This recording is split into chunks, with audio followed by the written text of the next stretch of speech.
travailler pour que les victimes soient devant vous ce soir. Une présentation qui nous sera faite par monsieur. C'est vraiment un insigne honneur pour moi de nous retrouver devant votre haute personnalité. D'entrée de jeu, je tiens à vous féliciter pour votre nomination. Mais aussi, je passe à la présentation du cadre qui nous réunit ce soir. Comme vous savez, pour ceux qui croient en la Bible dit « La justice élève une nation ». Excellence, Monsieur le ministre d'État, vous l'avez aussi entendu plus d'une fois dans la bouche de son Excellence, Monsieur le Président de la République, Félix-Antoine Tshisekedi Tshilombo, déplorer certaines pratiques qui gangrènent la justice congolaise, qui, à un moment donné, a créé l'espoir au sein de cette population, mais qui n'était qu'une joie, qu'une manifestation de courte joie, je voulais dire. Mais comme vous savez, Excellence, Monsieur le ministre d'État, que la justice est rendue au nom du peuple et que les décisions judiciaires sont exécutées au nom du chef de l'État. Mais le peuple ne se retrouve presque plus dans la justice de son pays. Voilà pourquoi, Excellence, j'ai souhaité que les victimes, nous en tant qu'élus, qu'ils puissent se présenter devant vous pour que vous puissiez les écouter, les cas échéants, les orienter. Et ceci, Excellence, Monsieur le ministre d'État, je vous demande, parce qu'au vu du nombre de gens qui demandent, qui sollicitent, exposer leurs problèmes, que ce ne soit pas seulement pour aujourd'hui, que ce soit quand même une habitude. Vous êtes ministre national, il n'y a pas que les victimes de Kinshasa où il y a les victimes, il y en a aussi à l'intérieur du pays. Nous recevons beaucoup d'appels. Si votre autorité peut permettre à ce que ceci soit chaque fois, si pas chaque semaine, nous accorder cette opportunité. Nous, en tant que représentants du peuple, ça nous fera plaisir. Nous sommes députés nationaux et nous sommes disposés à le faire sur toute l'étendue de la République. Voilà, Excellence, Monsieur le ministre d'État, ministre de la Justice et Garde des Sceaux, le peuple en face de vous est présenté comme victime et vous allez écouter l'un après l'autre parce que l'autorité d'attribution, dit-on, il y a aussi ce qu'on appelle la séparation des pouvoirs et que moi, député, je ne peux pas me mettre à la place de la justice.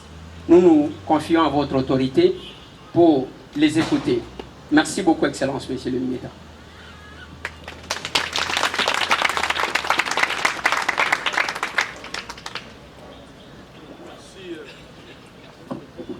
Merci, honorable. Excellence, avec votre diligence, je ne sais pas si l'on peut directement donner la parole aux victimes ou vous avez un mot à dire avant. Ok, merci beaucoup. Je sais que vous êtes très nombreux. Si son Excellence tient à vous écouter, vous tous, cela va nous prendre beaucoup de temps. Mais pour permettre à ce qu'un plus grand nombre de personnes puissent parler, je vous demanderai, n'est-ce pas, d'être très bref, d'être concis pour nous permettre à ce que nous allions trop vite.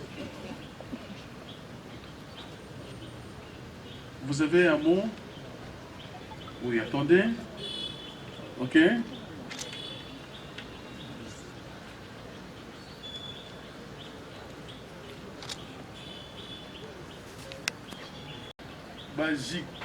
Bajikija. Bajikija. Est-ce qu'il est là? Mimi. Il n'est pas là? Mamie, oui.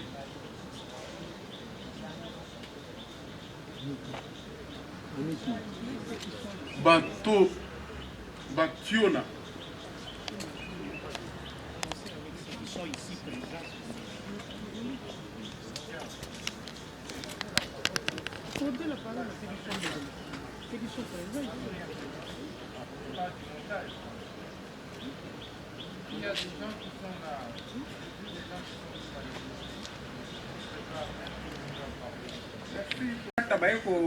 koloba na biso ke batindi basoda baye kobuka babuki terrain wana tokei na auditorat puisque basoda nde babukaki auditorat ezongisi biso mais basoda baye koloba bokozonga te eza terrain na biso sikoyo toye kokende na justice rendre biso jugement premier degré na deuxième degré mais ti lelo bazokanga biso kaka bazozongisa biso na kasho soki tolingi tokende kuna donc jugement ezosouffrir na applicabilité.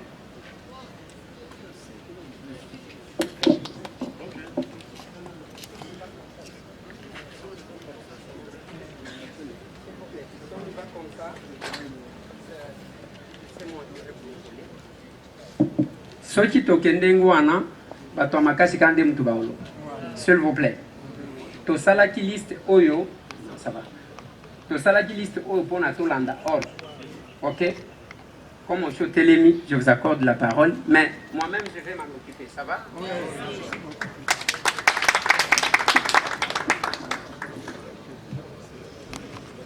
Merci, Excellence, Monsieur le ministre d'État, ministre de la Justice et garde de Sceaux, honorable député national, distingués invités. C'est le journaliste à la RTNC, Max César Locaté, engagé depuis 1990. À l'heure qu'il est, donc je dois avoir plus de 30 ans à la RTNC. Tout est parti du lotissement RTNC, que vous connaissez aujourd'hui au nom de concession Beauvant. J'ai été bénéficiaire parce que, agent cadre au niveau de la RTNC, j'avais déjà commencé les travaux, la clôture, la fondation. Du coup, un monsieur surgit, avocat de son état, monsieur Kouma Agneko, pour ne pas les citer, pour dire que cette parcelle lui appartenait. Depuis ces jours, il a commencé à me traîner à travers les cours et tribunaux de la ville de Kinshasa. Ça fait aujourd'hui 21 ans que je souffre, moi et ma famille, avec le maigre moyen de journaliste que nous avons. Au moment où nous vous parlons, parce qu'il a vendu, on a revendu, il y a 2 gros poissons, 2 personnes au nantis de ce pays qui occupent ce terrain. Il y a 2 bâtiments qui sont sortis de terre dans ma parcelle. Et je fais face à ces 2 messieurs alors que je bénéficie de deux arrêts. Un arrêt pour la partie civile, un autre pour la partie pénale. On était même au niveau du déguerpissement. Mais juste quand il s'est agi du déguerpissement, il y a eu des coups de téléphone, des intimidations, de menaces, de mort même. Et voilà, nous sommes à la case de départ aujourd'hui. Voilà pourquoi je suis venu devant vous, Excellence, pour que, comme l'a dit le président de la République lui-même, la justice de notre pays est malade, eh bien, je suis venu pour que vous, en tant que médecin, celui que le président de la République a choisi pour justement gérer ces ministères, afin que nous puissions trouver une solution à ces problèmes. J'ai dit. Merci beaucoup. S'il vous plaît, papa na maman na esaki bino ke soki olobi muke opesi moninga chance. Eza boiti. Tokende direct na ba makambu boyaki depuis tongo. Tozo benga ndeko Binga Gaston Anissé. Binga Gaston Anissé. Azate. Entre-temps, M. Djonga Loanjola Albert azali ko se préparer.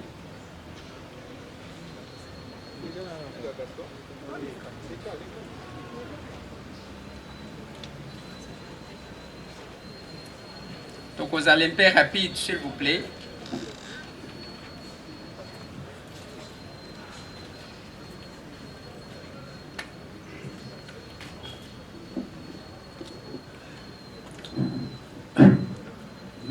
Merci pour accorder la parole. Comme on a eu M. Binga Gaston, ancien directeur du cabinet ministre santé provinciale à tout temps depuis le 19 août 2018. Na sali 27 mois na hôpital. Na bimi na sambi na ye awa na cour ngande na gagna procès kasi ti lelo nano asokipa na ngai te. Nanu na mona même na misu na ngate nde na ye ko komisa message pa bakonzi bo trouver la solution na likambo. Merci beaucoup. Ce qui moto ayena ba document à converser en okuna, je crois il y aura un mécanisme ya komisa ngwe pa banani parce que ceux qui ont lobika kanengo na bato ba obosa ceux qui ont ba preuve ya nengo gagnant oui okomemango kuna on va amener ça. Mais c'est Djonga Loanjola Azali Azati mais monsieur ou madame Ebeme Yulani Fidèle Azati ya makele tant tozindaki eko kutana na mese moko munganga aeko bima na dossier ya basinistre alobi ke lopango ma concession na biso eza ya ye. Tangu toyokaki mbela ya papa Liezer, papa ayaki mardi koya ko se présenter pe komema ba document na ye pa ya mesi pa ya papa Liezer. Tangu bamoni papa leki na télévision lobi papa azalaki enlevé. Ndenge toza boye tolalaki libanda toza na quartier te batu ya les gens pire bazana biso wana. Et problème na biso ezalaki na inspectorat général service de judiciaire. Et kuna nyonso ka tokei epai ya première PKM ka toye na la police na biso oyo ezali ya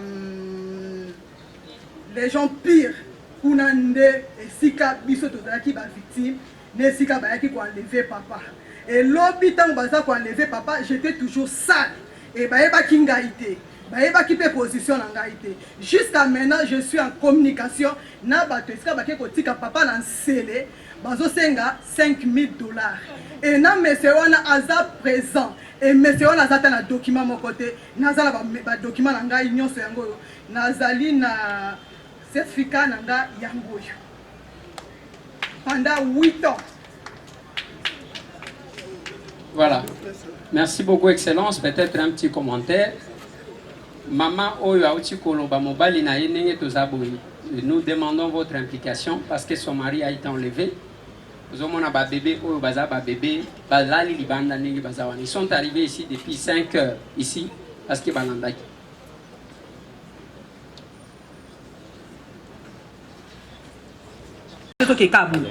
Dozo Simbate. Mais tous les documents, il y a des cas qui sont bakala, il y a des cas qui sont bakala. Donc biso to yesko pas papa ministre, on le bela biso. So to zoli kuna, OK bon ma biso. Voilà. Merci. Merci beaucoup maman. Totiki la baninga mususu. Monsieur Yonga Konga Christophe.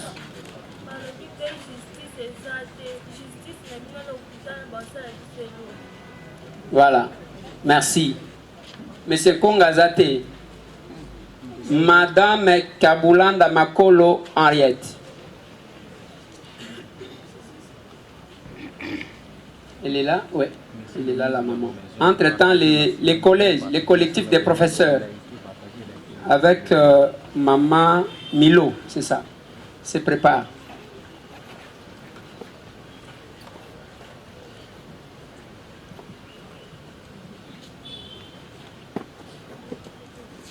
Bonjour Excellence et merci de nous recevoir. Je suis la veuve du docteur Kabala Matuka. Mon nom c'est Kabulanda Henriette. Je suis propriétaire d'une concession sur l'avenue Mouenedit numéro 16, plan cadastral 4825. Ça fait 50 ans. On a spolié ma maison. Nous sommes allés au tribunal. Nous sommes allés à la cour qui m'a rétrocédé la maison, mais je ne peux pas l'occuper. On me trimballe partout. La veuve n'a pas de justice.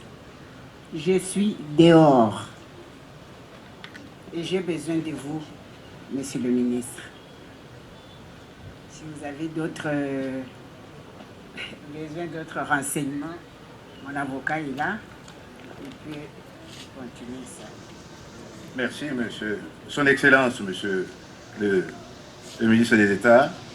Madame Kabulanda est propriétaire depuis 50 ans et détient depuis lors. Elle a été spoliée à l'arrivée de la FDEL.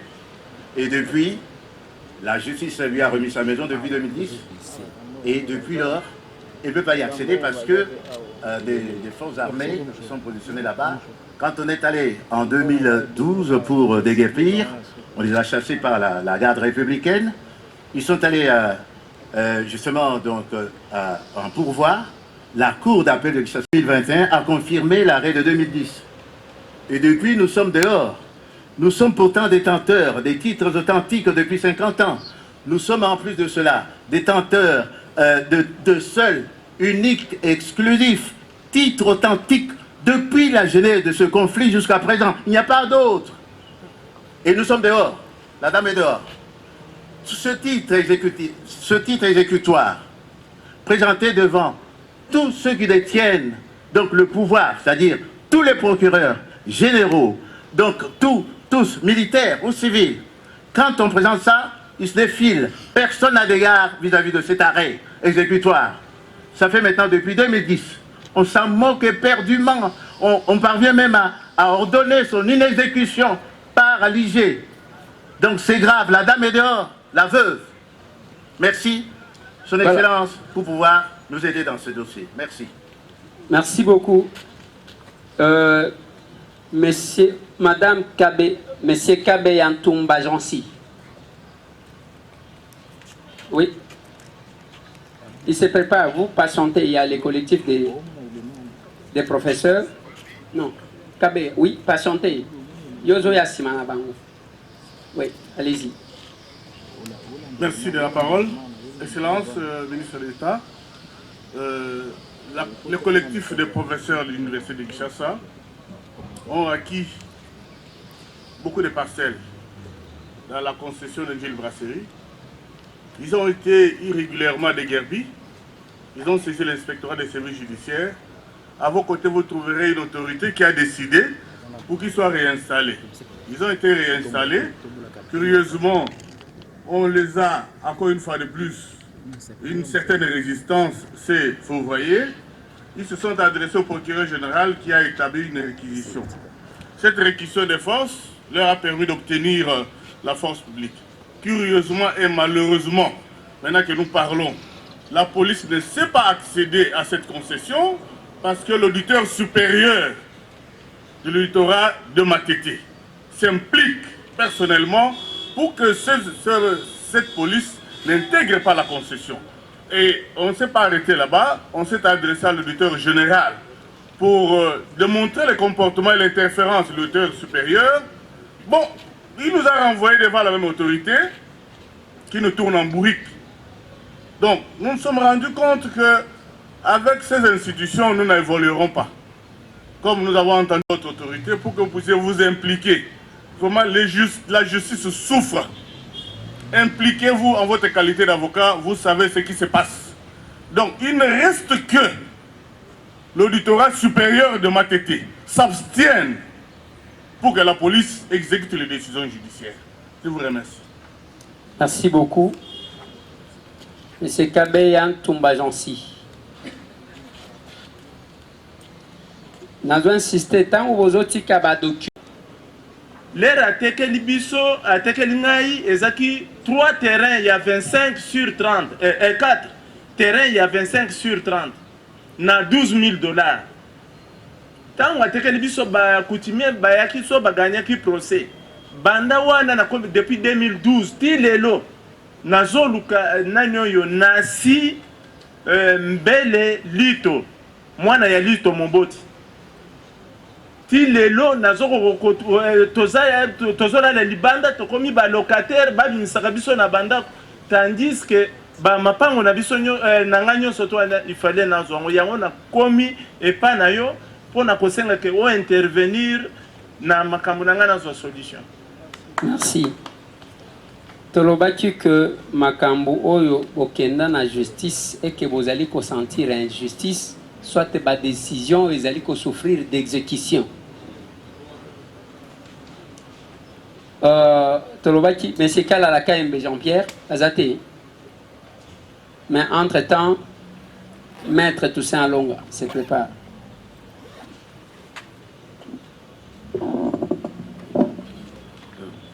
Merci pour la parole, Excellence, Monsieur le Ministre d'État. J'interviens pour le compte de Monsieur Kalala KMB Jean-Claude, qui est un octogénaire de 85 ans, qui, depuis plusieurs années, depuis les années 2002, a fait pourvoi à la Cour de cassation et que malheureusement, depuis ce pourvoi, 2002 jusqu'à aujourd'hui, la Cour de cassation ne s'est toujours pas prononcée.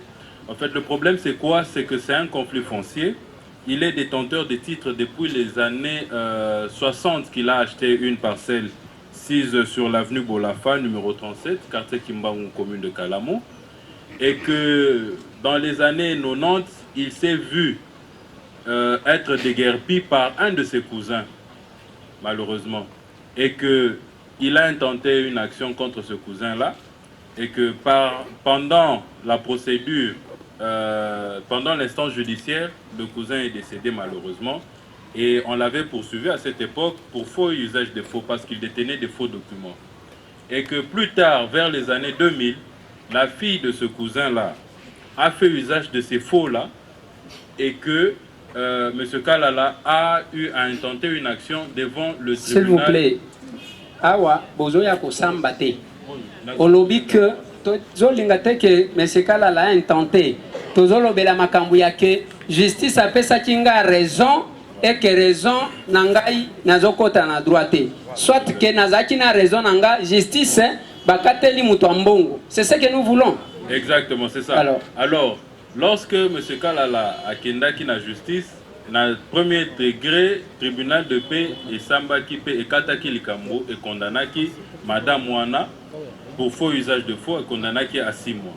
Mais tant que ça l'appel, contre toute attente, malgré la preuve non surtout Ezaki Kolakisa que Maman Wana Azalaki dans le faux, tribunal à grande instance à Gombe et pesa qui est raison, paye lobby que ba document Wana malgré que ezana ba indice wana ke eza faux, mais du fait que mutu o ya salaki yango akufa déjà nde balobaki ke eza fauté.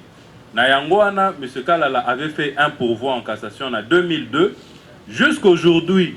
Cour de cassation malgré que ba président belé baleka na wana mutu ata moko te atikala ko kata likambo wana. Nde na yango wana M. Kalala a saisir yo pour que o memela ba doléance wana. Et comme il n'y a pas premier président en cour de cassation, les lots. Dossier est allé sous RP 1487/2444. Ce qui est lot, justice et rendre décision, M. Kalala, et Kosungaye Makasi, parce que Azalina 85 ans, Alingia Koufa, mais avant Koufa, Kosepela Makasi, Azala au moins na droit sur parcelle na lobby. Comment dit que le lobby a bien à souk. Aujourd'hui, ce temps est belé à tomber. Maître Toussaint, les documents, on verse là-bas, mais ça ira au cabinet. Oui. Je vous remercie, monsieur le ministre. Mais entre-temps, monsieur Kambana Ndombasi Melchad. Ah, ok. Monsieur le ministre, je représente les intérêts de la succession Kambana. Il est des pratiques aux affaires foncières que chaque ministre qui arrive recherche les arrêtés de bien s'en mettre.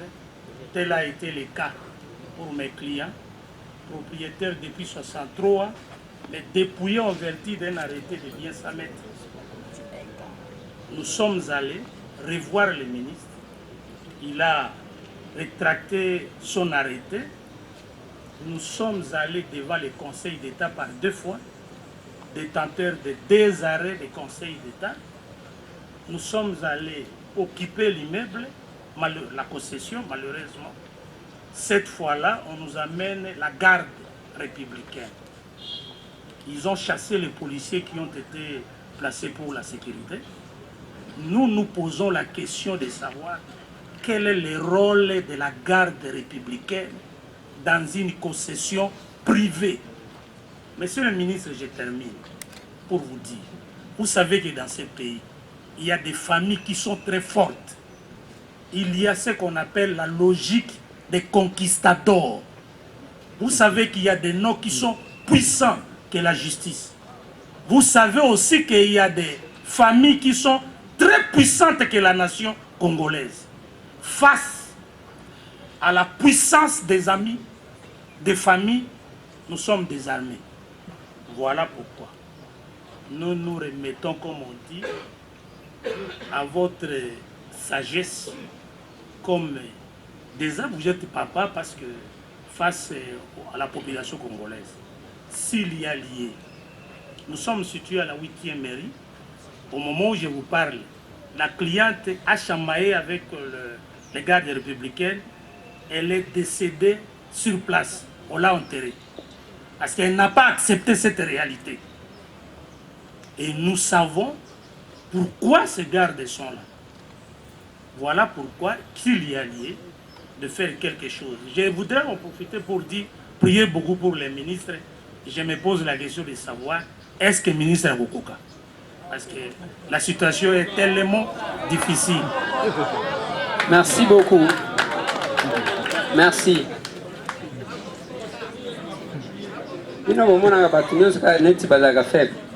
Monsieur Kassa Apoka. Soja ko kite to simela maboko. Monsieur Kassasa Ignace. Monsieur Kassasa Ignace. C'est lui? C'est vous? Ok, mais entre-temps, monsieur Kassere Kalusenge Sengi se prépare. Excellence, monsieur le ministre de la Justice et des gardes sceaux, je suis venu auprès de vous parce que je suis victime. J'ai une concession à la commune de Mongafula avec un certificat d'enregistrement depuis 1998. Il y a de messieurs qui n'ont ni qualité ni titre qui occupent ma concession. Ça fait maintenant 2 ans. Nous sommes allés dans des cours et tribunaux. Tous les cours et tribunaux, Ngaliema, Gombe, partout, j'ai gagné les procès. J'ai même un certificat de non-appel à la Cour de cassation. Mais ces inciviques-là, permettez-moi le terme, ils ont morcelé ma concession, ils ont donné ça aux autorités militaires, policières et les hauts cadres de la magistrature. Ce qui m'empêche aujourd'hui d'y accéder dans ma concession. Et tout ce que je faisais, ils ont tout cassé. Et puis moi-même, ils sont en train de me poursuivre. Raison pour laquelle je sollicite votre implication personnelle dans mon dossier. J'ai dit et je vous remercie. Merci. Mais papa, pourquoi patienter moi moké avant que Yoloba? Papa, oya okoya. Bogo Limbisa, vous voyez l'âge de ce papa. Si on peut quand même le privilégier. Merci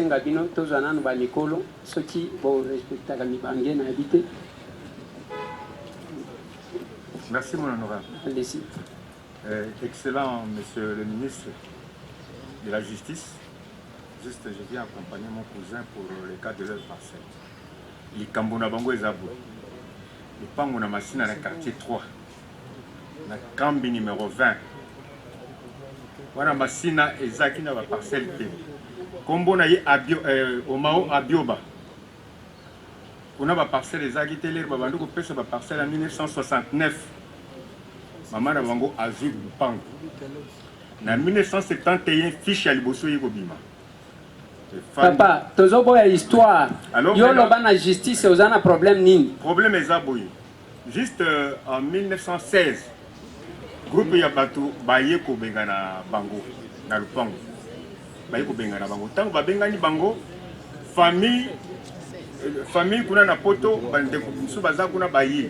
babimisi susu bato wana moto oyo basambaka na bango amonanaka te kaka avocat et puis série moko boye bayi kochanger avocat ti bato bavandi kuna bavandi très bien et à la fin de compte kaka semaine oyo eleki bayi kobengana bango mokolo ya yebaki ke lupango wana bateki yango ndakoma boye amisumbeli lera te na masina kuna amisumbeli na bilamba ndakoma boye donc lupango wana ti lelo bakeni même na cour de cassation bapesa yango raison ozana jugement oui jugement ezali oui okopesa numéro ya jugement bakozwa kuna yo tiki dossier jugement na ye nango te nayeba na certificat oui mais il fallait qu'il koya nango yo lobi jugement ezali parce que ntango ozongisi biso na 1916 wana omoni te ke lelo 2024 tokokende ti lobi na ntongo 2016 plutôt ok comme ça yo kozwa dossier numéro ya jugement otie kuna ekomela ministre awa tozolobela certificat te tozotala na jugement parce que jugement wana eza rendu sur base ya badocument oyo bamona te je pense que le jugement englobe tout biso tozoya kojuge awa te je ne pense pas que le ministre viendra juger les gens azo se référer ce qui justice parce que l'acte de naissance d'un crime c'est le jugement ce qui est ebotami donc ya okota na nzela wana eza boye te bon wana okosolola na bango kuna tokozwa ndeko mosusu eza na bato bazokende na kinkole bamosusu mpe na maluku. Excellence, Monsieur le ministre d'État,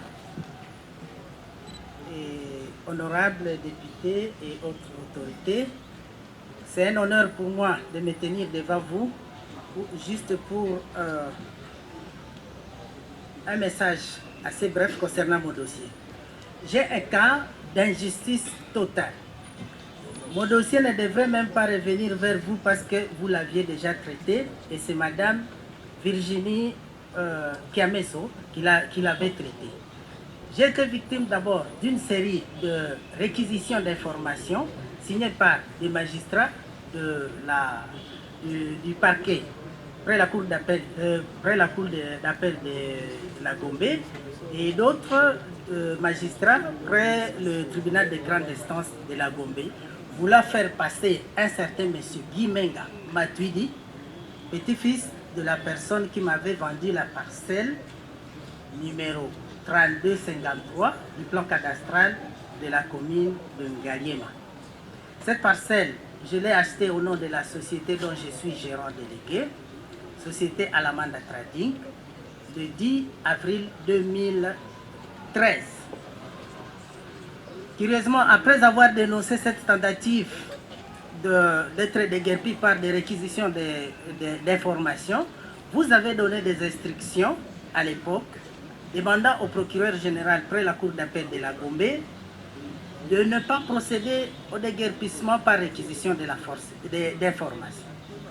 Malheureusement, votre lettre n'a pas été respectée. Le 4 août 2020, j'ai été déguerpi de cette propriété sur base d'une réquisition d'informations signée par l'avocat général Alou, Albert Lusumbe Lukute.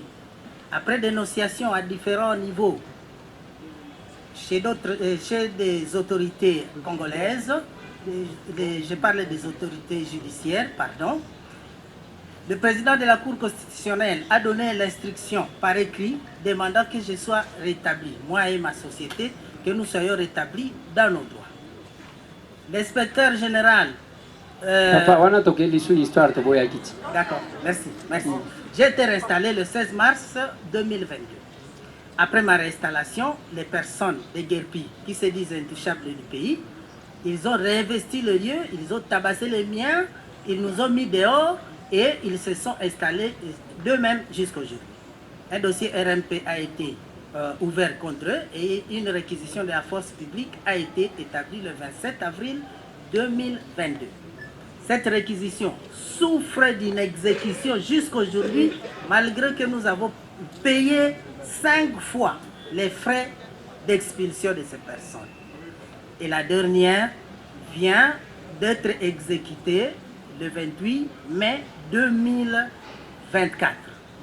Curieusement, je viens d'apprendre que le procureur près le tribunal de grande instance de la Gombe vient d'émettre à nouveau une réquisition d'informations pour rétracter sa propre réquisition de la force publique qu'il avait établie.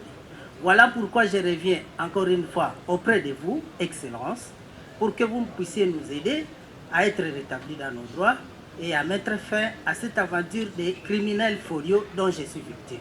Je vous remercie. Merci beaucoup. Nalingina senga bino une chose.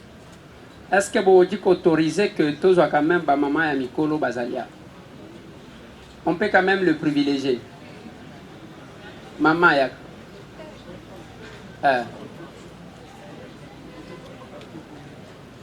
Pour permettre, parce que depuis que nous avons commencé, on va savoir qui va liste, ils ont gagné, tu vas connaître Kanabana, Mibali.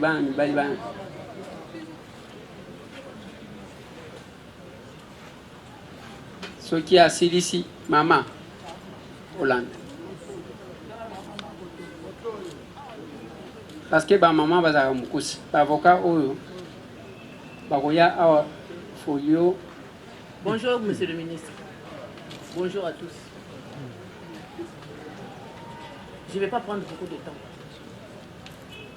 Maman Virginie Kiameso, qui est la conseillère immobilière de cette institution, a mon dossier. Je lui avais posé la question il y a 2 jours. Ma Virginie, ministre Alobinine, Maman Kabongo, je ne suis pas le ministre, il n'a pas encore autorisé quelque chose ou bien. Mais après je vois, on m'appelle, on me dit que Papa Eliezer nous a appelés. C'était que je suis parti. Qu'est-ce que je peux dire? Je voudrais seulement qu'on puisse me réinstaller. Puisque j'étais avec Mme Virginie et le ministre Tambouma à l'époque, depuis 2019. J'ai les papiers de réinstallation. J'ai tout. J'ai même la réquisition de la police. Pourquoi ça traîne? Il y a des escrocs ou bien les spoliateurs dans ma parcelle. Alors, comme il y a des spoliateurs dans ma parcelle, je voudrais que le ministre s'en occupe. Je voudrais seulement être réinstallé seulement.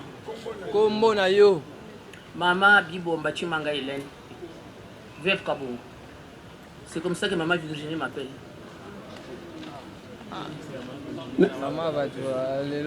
Ma parcelle est sur la 10e rue. Ah, maman. Excellence, vous avez noté? Oui. Ce qui m'outoileki appelle sa combo na ye, ce qui ba maman onga nazo pona âge na bango. Il faut nous na maman, il faut nous na pour que tous aillons rapide. Et si les maman. Je suis sur la 10e rue 335, Petit Boulevard. On a détruit ma maison, on a démoli, on a construit un entrepôt. Ceux qui l'ont construit sont sur l'avenue Pétunias en face du président de la République. M. Kayibadi, ex-conseiller principal de Tchibala, et M. Malanda François qui travaille à la DGI. Ils sont là, ils ne veulent pas sortir. Et moi, je suis en train de souffrir. Alors, ce que je demande seulement que le ministre puisse m'écouter, me réinstaller. J'ai tous les papiers de réinstallation et la réquisition de la police. Merci, maman. Merci. Maman, vous patientez. Merci pour la parole. Nasa maman Falanga Vava Libongo. Navandi na commune ya Kasavu. Avenue Djolu 19B. Lopango ezalaki moko bamorcelé en 3. Donc bamorcelé à 3. Ah basombi. C'est basombi. Nga sikoyo be mutasuka na sukisaki kosomba. Mais na moment oyo le 2 voisins na ba déranger bango te. Kaka ngai. Ba ko déranger kaka ngai. Ba ko déranger kaka ngai. Ba ki ko funa nga na parquet. Ba e ko zwa nga ya 6 heures. Ba ke na nga kuna. Ba lobi na ngai ke ovandi na lopango eza yo te. Comment on va dans le pan des ans? Bon, mon c'est là qui a un goût. Ngande mutasuka, mikando bango bazan nango yango ngape na zana. Sikoyo na ovana le pan na ngate ndé. Là na zongi na lobino na kende tribunal.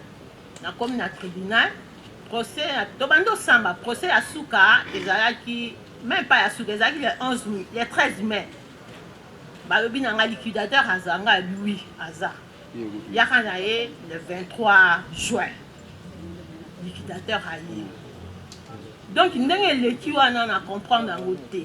Na comprendre te baboyi même liquidateur asamba alobi ate loko te donc epesaki bien te. Avocat alobi madame oh moni oyo koleka te. Donc justice eza te. Bato oyo makambo mosusu bakosala na kati. Yango ongelere na yokaki papa Lézard aleki ngabi non non nanga bamikana yanga nyonso. Sikoyo bango bamikana na bauti nango wapi pona morceler à 3 ba voisin ba vandi kaka ngande na za mélancé. Et puis liquidateur aye bolingi koyoka ete pourquoi maman tolobaki olobi muke otipesi baninga chance s'il vous plaît maman les cas rapides. Papa ministre na pesi obote na komo na Yesu. Nalobi boye ngai komo na ngai Matondo Lema Josephine. Tozali ba orphelin misato. Orphelin mibali moko akufaki liboso. Totikalaki mibali. Na mibali totikalaki tolaki na lopango ya na Progrès 4042 na Bon Marché. Siko lopango wana bana wana tango ba moni tatala bango akufi. Bango baye kobwaka nga biloko libanda. Tokwa na liboye na tikali libanda nakolala epa ba voisin. Biloko na nga ebungi mbongo na nga na toki na musala ebungi biloko ba locataire ebungi. Yango wana siko boye mikanda bango basali siko eza ya lokuta. En même temps na zolo ba boye grande sœur ya liboso asi akufaki pona makambo lopango wana. Yango wana na tango na yoki papa minefiaka abeleli na kimi mbango pona ya bino bakonzi bojo na ngai solution. Bango bazo gagner mbongo na lopango nga nazo gagner te nga pe na ndingi to gagner biso nyonso poto za ba orphelin biso nyonso na bango na tata na bango na biso nyonso photo gagner Nga pe na za orphelin maman. Ah ouais, comme ça makambo ba orphelin. Et bana ka lisusu agité. De toutes les façons français loba orphelin ezao ya kufela papa na maman. Ngai naza mama ni mulanga navandaka na GB sima ya Mino Congo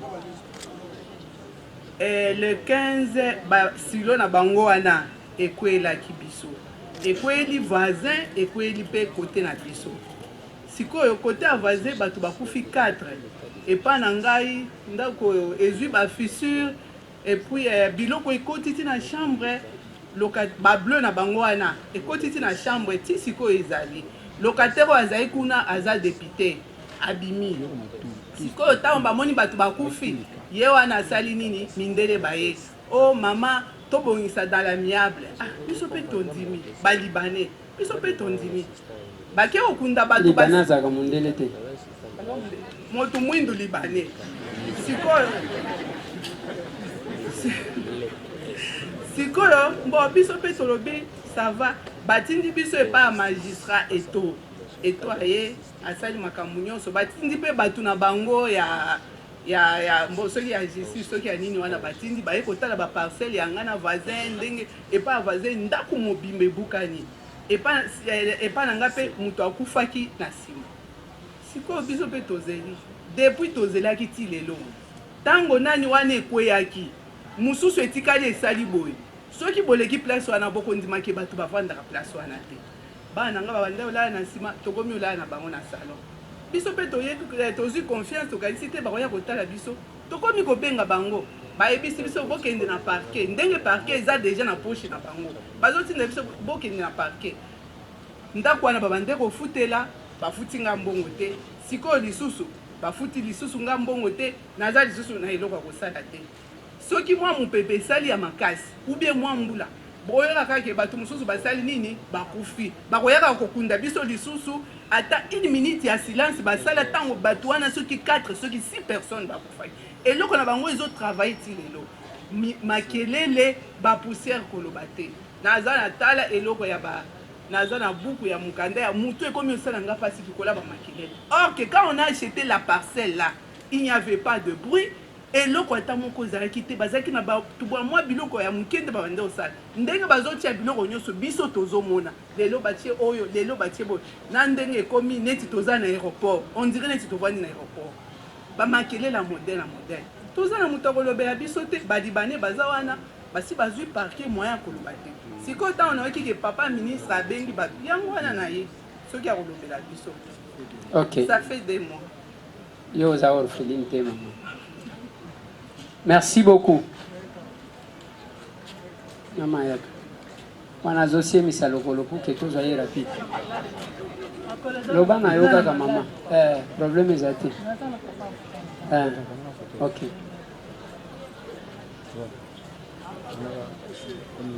Merci pour la parole. Excellence, Mama Oyo. Mama Bwanga. Basomba libulu moko na mbudi kuna. Libulu esika wanda kozwa terre jaune pour kosala balabala pour bongisa bisika ebele. Mobali na ye aye asombi libulu place wana. Abandi kozwa mabanga oyo etikalaka ya karidre mususu ya brikine ero brikine ezosala atondisa place wana. Tango atondisi atongi mwa annexe na nsima. Abandi koteka mwa masanga asali pe depo ya mapa ya Covadis. Ngai ero wana naza nanu mwana classe. Soko toke mbudi toke komela masanga. Sikoyo, à 20 ans après, à Salisana certificat nae. 20 ans après, Ndeko Moko Mokonzi Munene Yamboka Oyo, en l'occurrence l'ancien secrétaire général ya sport, aye kobima o lupango nae batekeliye na chef coutumier. Tango papa wana mobali nae ake koloba te o eza moyibi. O eza mabele na ngai eza lupango na ngai nasombaki libulu. Papa wana azwi mutu wana mobali na ye bakangi ye batie na makala. Balobi afingi mokonzi. Netango bakie kosamba elongwe makambo ya kofinga mokonzi ekomi ya kobotola ye lupango wana. Babotola ye lupango wana. Papa abima na prison na maladi ememi ye ti kokufa. Nde likambo eza kotala mama oyo meme tango papa wana kufi mokonzi wana abandi kotonga na balibane batongi complexe moko commercial place wana ti baza komata ti sikoyo. Donc moyen ya koloba o mama apusana kuna moyen ezali te yango wana problème na ye aye kosoumettre pa na bino. Merci.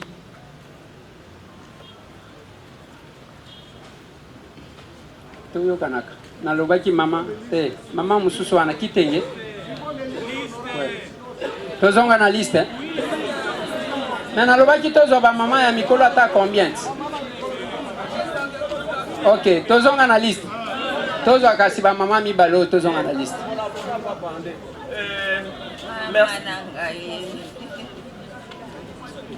En tout cas, merci beaucoup ndenge bopesi biso maloba lelo papa ministre.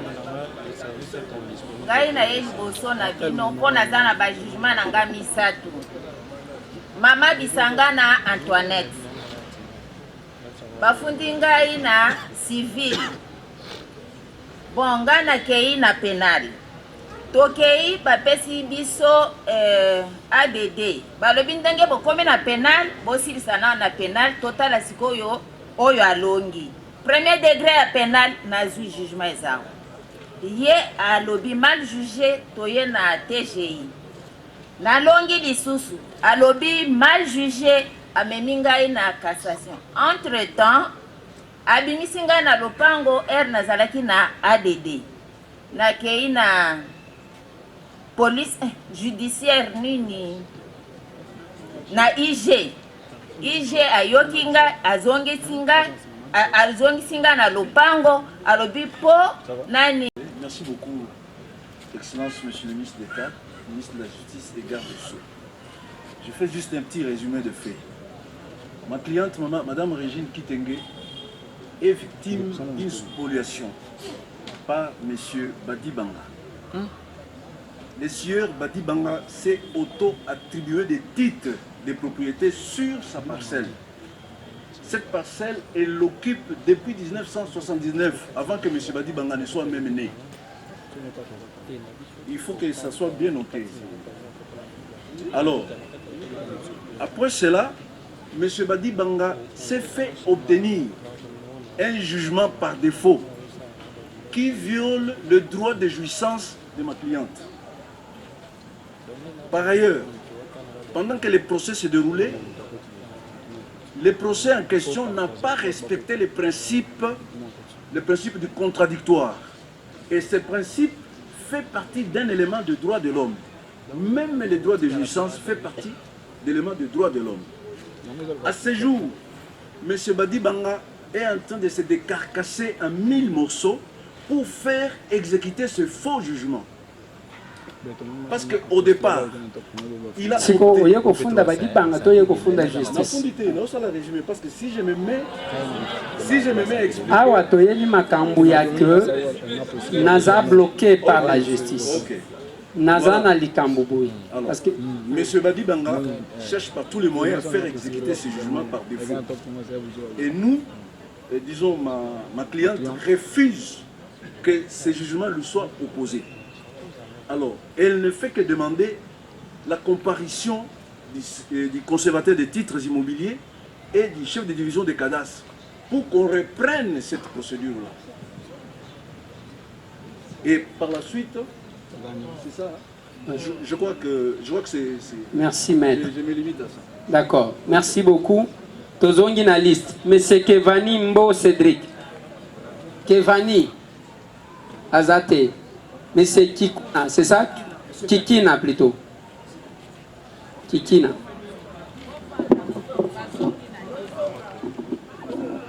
Maman, merci son excellence, monsieur le ministre. Je m'appelle Kaki Nambutako, je viens de la Suisse. Alors, intervention dans la Ezali, un sujet nigérien. Un sujet nigérien a sombi le pango nabiso sur avenue Ikelma 36 entre Gambera et Éthiopie. Un certain magistrat Londolobe, il est récemment mité dans Nord Kivu. Jusqu'à présent, Nigeria a 4 le pango nabiso na Kati. À déguerpir, les locataires ont 4 en pleine saison de pluie. Il y a un mardi qui est l'inspectorat général, vu que les soldats sont condamnés parce que les soldats pour des raisons personnelles. L'inspectorat général a dit que a installé Bisso. J'apprends encore que le Nigeria a squatté sous le pan. Le Nigeria a payé l'instruction, où il y a besoin d'informations, parce qu'il y a des en prison. Il a les pouvoirs, parce que au mois de décembre, j'ai failli être en prison pour être au état de nuire. Il y a un seigneur, monsieur le ministre, au tranché. Nous avons tous les documents, même le certificat d'enregistrement, en bon uniforme. Mais sinon, Azana puissance, ma grande sœur a été en prison 2 fois, 7 mois d'abord, puis 4 mois. Donc moi j'ai risqué ce jour-là, il y avait eu la bagarre, c'est pourquoi je me suis sauvé. Monsieur Kilunde Ngunza Léon, Kilunde, Azate, Monsieur Kikangala Fulo Timothée, Kikangala, Kingala, à Kingala Fulo Timothée, un peu rapidement. Boyaki 3. Ah, ok. Rapidement. Bonsoir, Son Excellence. Donc, tu as un problème na biso. Oyo, ezo le kana niveau ya Gombe Awa, TG, cour d'appel. Problème ezali na succession. Eza niveau ya ma campagne. Bazwa succession bakaboli yango conservateur, procureur, magistrat batongi ba étage bazo bénéficier toze ba justice ba jugement so toye awa bakotina so ke na cour d'appel so to ke na cour d'appel ba so msip so boke na TGI donc to lembi na minute oyo lundi, il y a lettre d'audience pour tout samba les 10 hours. Il y a tierce d'opposition. Pour comprendre le thé, donc en tout cas, pour faire cette solution. Donc aux ana ba jugement na yo. Yango ina maboko nde nazotika. Kende kotika kuna yo comme l'excellence. Maman. Maman ye. Telemana oya. Olimbisa ezana bato akoya kokwela biso aba to okata na manifestation. Fosana pembeni ya micro mama. Papa nga na ye awa tozaki na makambo ya succession ekomaki ti na cassation na penalty na civil. Par après tosalaka mpe confrontation na inspectorat général na 2022. Mais à ma grande surprise ye inspecteur wana alobaki ke non lokola basali partage okendeke lisuku na te mikanda na yo yakomaki yango ezali. Mais année passée, na mois d'octobre, le 28, IG oyo esabe atindi bato bakende kobimisa biso na ndako bakoti baye babwaki biso libanda nga nazalaki maladi naye kobima nayoka makelele naza libanda babimisi biso bazwi nga na biloko nyonso nabimaki kaka ndenge nalati wana chambre ezaki fermé baye kokamata babimisi biloko babwaki na nsima bakei mpe balongoli oyo balingi babwaki batumbi batiki biloko nyonso kaka baya kozika ndenge wana tokoma mikanda ti meme na ministre oyo azalaki awa mpona barehabilite biso wisie oyo akendeki ye moto ayebi bisika nini na bamituka babwaki eza na balabala eza na limete na 12e rue na Fresias na avenue au président Tshisekedi azali kofanda sikoyo makambo wana esi ekatamaki ti na cassation naza meme na no pouvoir ya cassation naza na arrêt oyo baatakaki acte na ngai ya mariage mikanda nyonso naza na yango na pénal na civil nga kaka nde naza na mikanda me bango bakendeki kosala faux certificat ya enregistrement toatakaki yango toza mpe na matete kuna esili nanu te bakamati na ndako wana babuki baraze yango par terre. Donc ndenge naza wana naza kaka na libanda na baeglise nazoyeba te likambo ya mibale ezali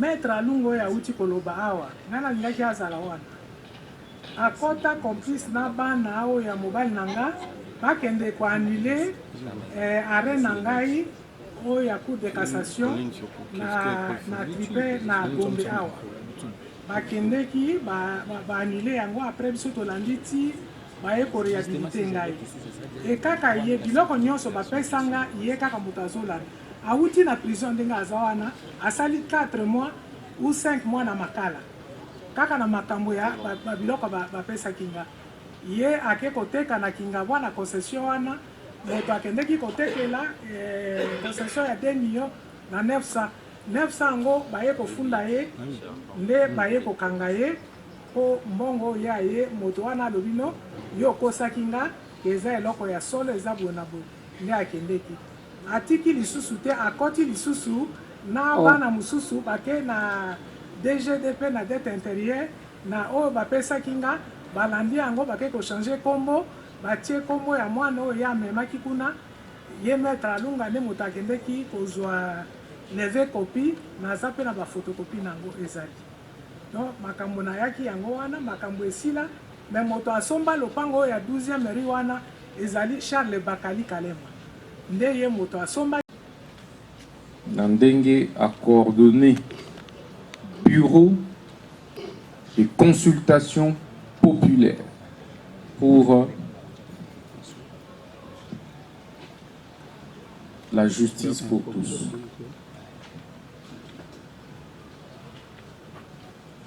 Bureau Oyo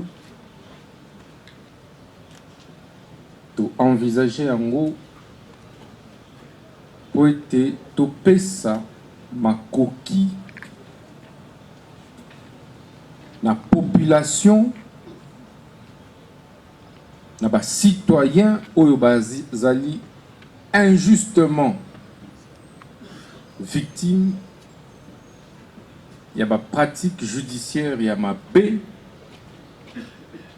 bakoka ko dénoncer yango pe biso mikonzi to intervenir pona kozongisa bango na nzela pe na droit na bango.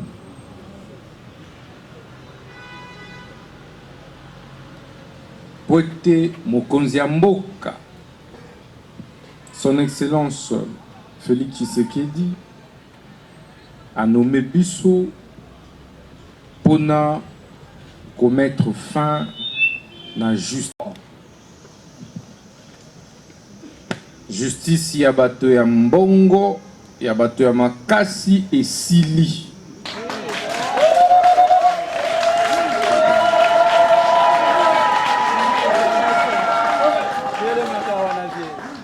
Nalobi ete mokonzi ya mboka Excellence Félix Tshisekedi tango anome ngai alobeli ngai ete mineta nalingi lisusu te koyoka bato bamama baveuve baorphelin balela likolo ya justice ya mabe.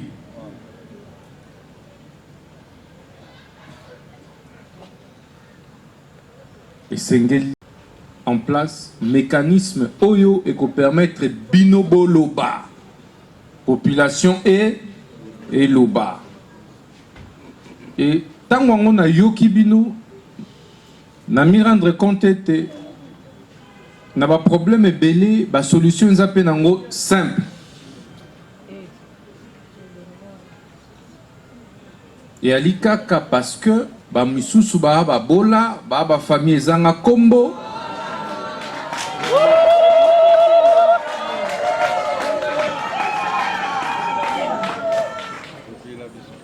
et nde bali victime ya bato bakoloba entre guillemets ba makasi moto ya makasi na état de droit azalaka te. Amen. Eza obele mibeko c'est mibeko nande yango bomoni nazali accompagné na ba service ya ministère ya justice ya ba service misusu ko relevé na ngai pona ba yoka et ba kozwa ba instruction pona ba régler ba problème wana. Donc bato bayebi bango bayebi barolo bajoaka bakombo na bango eza cité awa plusieurs fois on a zéro rabino na linga ki bango moko pe basala nini